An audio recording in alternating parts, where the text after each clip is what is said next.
Hi, I'm Adam C and welcome to the Goodwood Festival of Speed. Now this video is brought to you by carhuddle.com. Now today I am with a collection of some of the world's best supercars. One car for every year of the Goodwood Festival of Speed, and I'm going to be taking a look at them, so let's have a look. So first of all, this is a 2006 Porsche Carrera Gt, owned by Andy Bruce on Instagram. He's got the Mclaren F1 GT R as well. It's a shame he hasn't bought that, but this is still a very special car. Obviously V10 and manual. Next on the line is this 1994 Lamborghini Diablo Vt. Now the VTs were the Diablo with all-wheel drive. One of the first Lamborghinis to have that system, which ended up being on the Aventadors, Murcielagos and all the preceding Lamborghinis afterwards. This is a really interesting turquoise colour of the era. This colour is kind of coming back these days, but yeah, this was a very popular colour back then. Nice with the white interior as well. Over here is my favourite car in the world. This is the 1993 Mclaren F1. This particular one was owned by Rowan Atkinson, very famous for having been crashed about 2 or 3 times, but now it's with its new owner and it's here today. Lovely maroon colour as well.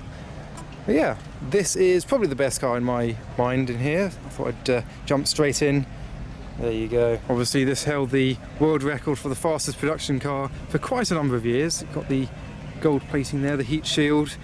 This hit a speed of 242 miles an hour, which was not beaten until the Bugatti Veyron came along about a decade or more later.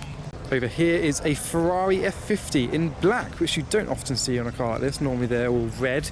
This particular model has straight pipes, so it sounds fantastic, the glorious V12. Over here for 1997, they decided to choose a Jaguar Xk8 Convertible. I wouldn't really call it a supercar. It was, well, a successor to the XJS, but hardly, that wasn't supercar anyway, but there you go. Likewise for 1996, this is a 993 911 Turbo. Obviously the turbos were rapid cars, but I still wouldn't really class this as a supercar. It's more like a very fast sports car, but it's probably the closest 911 to supercar territory of that era. And over here is a 1998 Aston Martin Vanquish, but this is the prototype model.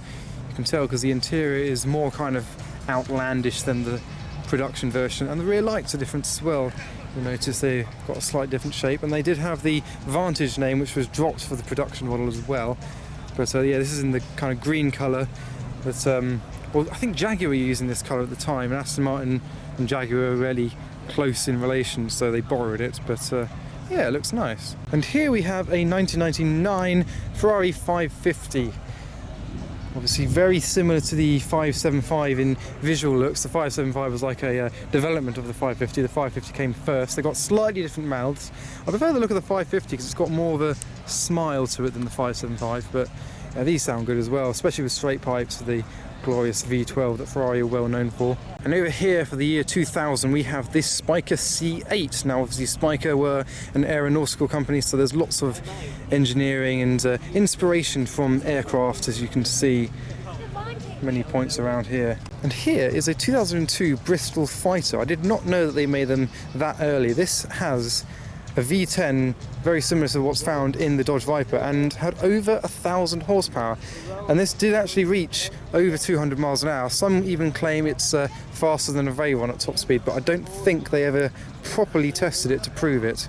But this is quite a rare car. There's a couple in this country and not a lot of people know about them, but this is the Bristol Fighter. And over here, one to kind of stand out amongst the crowd is a Koenigsegg. So this is an early 2004 Koenigsegg CCR, and this very car used to live down the road from me, and it used to go to like Wilson House events, and it's great to see it back on the road. Obviously brought along here by Superleggera today. Now here is the 2005 Maserati MC12 Corsa. Now Corsa does not mean small hatchback, it means race in Italian, and well, my favourite cars are Le Mans cars, and this is pretty much where it's at for me. This is incredible. I think there's about 4 of these here today, maybe even 5 MC12 Corsas, but this is just fantastic. And another car that Superleggera has brought along today is this 2008 Lamborghini Reventon. Now I remember when these came out and they were pretty much my favourite car. I'd personally have a Roadster, even though they have ridiculous roofs. But as Lamborghini are famous for doing, this is basically a Murcielago underneath, just with a body kit, if you want to put it that way. So similar to the Veneno, the Centenario, Sesto Elemento, it's just like a rebodied car that has already existed. But yeah, such a special looking car, especially at that time. Nothing looked anything like this. Now this is a 2007 Invicta SI, and I remember when this came out. I was at Goodwood Festival of Speed when this first came here, and it was in the Supercar paddock, and it's a weird looking car. To be honest, I don't know much about it. Every time I see it, I don't know, I always have to remind myself what it is, but yeah, it's interesting to see it here today. Now, if you like wings, then yeah, you've got that in an abundance today. This kind of has two wings, and they are huge. This is a Pagani Zonda, obviously, but this is a special edition that has been named the Oliver. This is the Pagani Zonda Oliver, the Oliver edition. So, well, there's Oliver for you. So yes, part of the Zonda F range, this is, well, it's hardly subtle, is it? And over here is an Alfa Romeo 8C Spider, obviously using one gear engines and bits from the Maserati Gran Turismo, but in the beautiful shape that is Alfa Romeo. So this is a 2010 car, and another one that I remember coming out. I first saw it here at the Goodwood Festival of Speed, and that's what this stand is all about, celebrating the 25th silver anniversary of the Goodwood Festival of Speed. All these cars were showcased when they first came out at Goodwood, including this Bugatti Veyron, probably the most famous car in the world. It's coming out in 2011 apparently. I thought it was earlier than that. 2005 the first production car was made, so this is a later one. I don't know why they hadn't, maybe, I don't know, but yeah, this is an 11 car, but they came out in 2005. Over here is the 2012 MP4-12C. Now the original cars had MP4 at the beginning of the name, but then they dropped it later for the Spider. It's called the 12C because all McLarens have the MP4 name to them. Like the P1 is an MP4 P1. That is just their kind of code name for the road cars. So just call it a 12C when you're next looking at one. But there you go, there's a fairly standard 12C. Over here is a Jaguar CX75. Now, as most of you will know, they never actually put these into production, which is a great shame because they look amazing. Something about the Xj220 about these as well, and obviously this car featured in Spectre, I believe, one of the James Bond films it featured in, but it's probably one of the best looking cars here, I think. And over here is a 2003 Ferrari Enzo, another car that sounds fantastic with straight pipes. Probably up there with the loudest of supercars. When they have straight pipes, they sound incredible. This one seems to have its Ferrari badge on the dashboard, looking nice there. And here is the Enzo successor, the LaFerrari. Came out in 2015 as one of the holy grail of supercars. And here is a Porsche 918. This one is owned by Peter Saywell, commonly taken to the Saywell International Track Days at Goodwood, so I've seen this quite a few times. He does like customising his cars with his own personal touch, so he's put these neon green stripes on them. And over here is one of the latest supercars. This is a Amg Gt R. This is the development of the Amg Gt S, and there's actually quite a few here today. And further down the line is a 2017 McLaren 720S. This is another car part of Peter Saywell's collection, hence why it's got the yellow details on it. He's gone for yellow for this black car, which looks nice, matching the interior as well. And over here is a 2001 Bmw Z8. Now it may look like a fairly affordable BMW, maybe like a Z3 or the like, but no, these are over £100,000. These were a very rare car and well engineered, but kind of underdogs.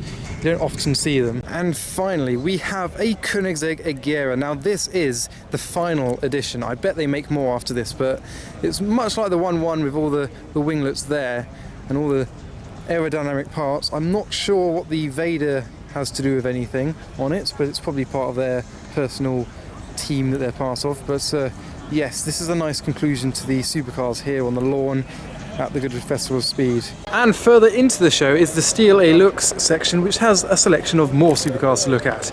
Ooh, there we go. So here we have a 1994 Bugatti EB110. This is the Super Sport.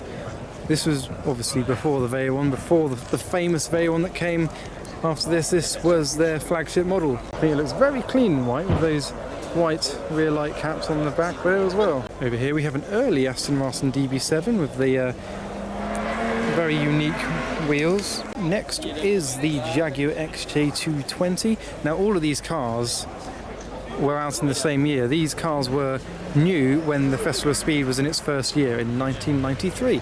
And here we have the light car company Rocket that you might recognise from certain Gran Turismo games. So this has a 1 litre Yamaha motorbike engine, only weighs 400 kilograms, so it's probably rapid. Next along we have the very rare Data Miles Jaguar Spider. Don't see, well, I've never seen one of these before as far as I'm aware. And finally we have a McLaren F1. Now this car gets used rather regularly. It lives in the UK. It's nice to see it here again. Now over here is the first glance paddock, which is where most of the pretty new cars are held. And here is the new Toyota Supra prototype. Now this car is getting fairly crowded because it is a very special sight to see. This is a Aston Martin Cygnet with their 4.7 V8 engine. So the client requested that Aston Martin was to provide him with a Cygnet V8, so they did it, and they gave it some wide arches. So to fit the V8 in, they've had to put the steering wheel all the way back, so you're sitting really far back in the car, but they've done it, they've managed to fit it in. It's actually faster than the early Vantage S.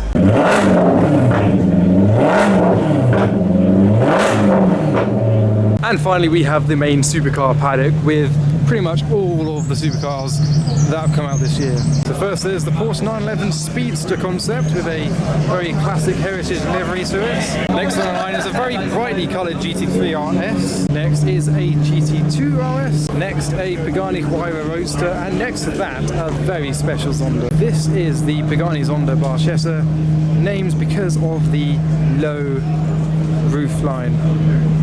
Next we have a Singer Porsche 911 and another very special car. This is the Apollo IE. IE standing for Intensa Emotion. Looks amazing in purple carbon fibre with gold wheels.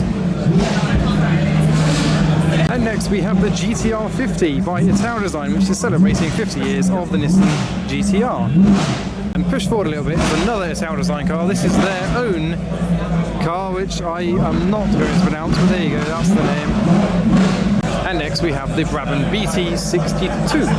And let's see what Lamborghini have brought along. They have a purple Lamborghini Aventador S, inspired by the purple of the Diablos back in the day, such as the Jota.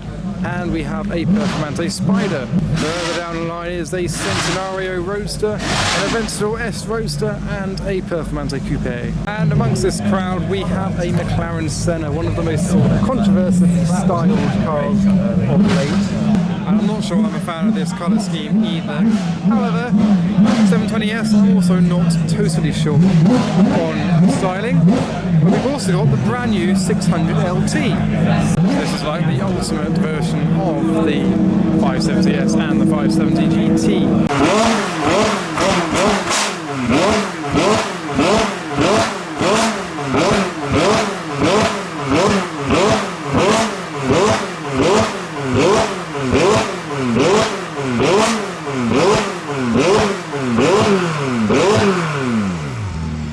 And here we have Lazanti's McLaren P9 GT.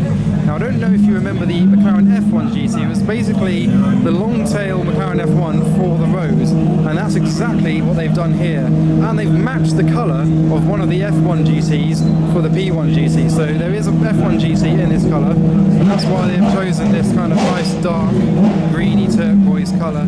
I think this looks amazing. Apologies for the Ferraris causing a nuisance, but there you go. There is the new McLaren P9 GT. And next in the line we have the Neo EP9, which is an electric car, and as you can see it has 1,360 horsepower. And next we have a couple of Koenigsegg Ageras. We have the FE and the RSN. And next we have the Vulcan AMR, the fastest version of the fastest version of the fastest car that Aston Martin produced. Let's have a look under the bonnet. There you go, there is the huge Aston Martin V12 engine. And here we have the brand new Aston Martin DBS Superleggera. There goes the new Jaguar Project 8. Whoa, I'm zoomed in. So, that was pretty much all the supercars, so I hope you enjoyed the video. Don't forget to follow me on Instagram for a weekly list of all these kind of car shows, such as the one today. But for now, thanks for watching.